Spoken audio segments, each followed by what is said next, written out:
સુરત પોલીસે ફિલ્મી સ્ટાઇલમાં નાસ્તા ફરતા આરોપીને પકડી પાડ્યો। છેલ્લા 7 દિવસથી પોલીસ વેશપલટો કરીને ચા અને ભજીયા વેચતી હતી। બાતમીના આધારે પંડોળ વિસ્તારમાં પ્લાન ફિક્સ બેસાડ્યો અને પછી સર્જાયા ફિલ્મી દ્રશ્યો। જેવો આરોપી ત્યાં આવ્યો એટલી જ વારમાં પોલીસે માથા પર રિવોલ્વર તાકી દીધી અને આરોપીએ બંને હાથ ઊંચા કરીને સરેન્ડર કર્યું।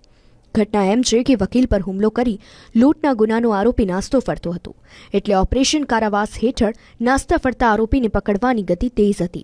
એ સમયે તેઓને બાતમી મળી હતી કે પેરોલ જમ્પ કરીને ફરાર થયેલો આરોપી મેહુલ ઉર્ફે મહેશ બાબર પંડોળ વિસ્તારમાં આવવાનો છે।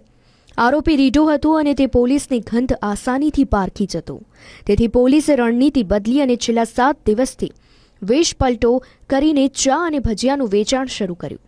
એટલું જ નહીં, આરોપીને શક ન જાય એ માટે ટીમના અન્ય સદસ્યો પણ ચાની લારી પર ગ્રાહક બનીને ઊભા હતા। આખરે ફરાર આરોપી પોલીસની જાળમાં ફસાયો અને ફરી જેલ ભેગો થયો।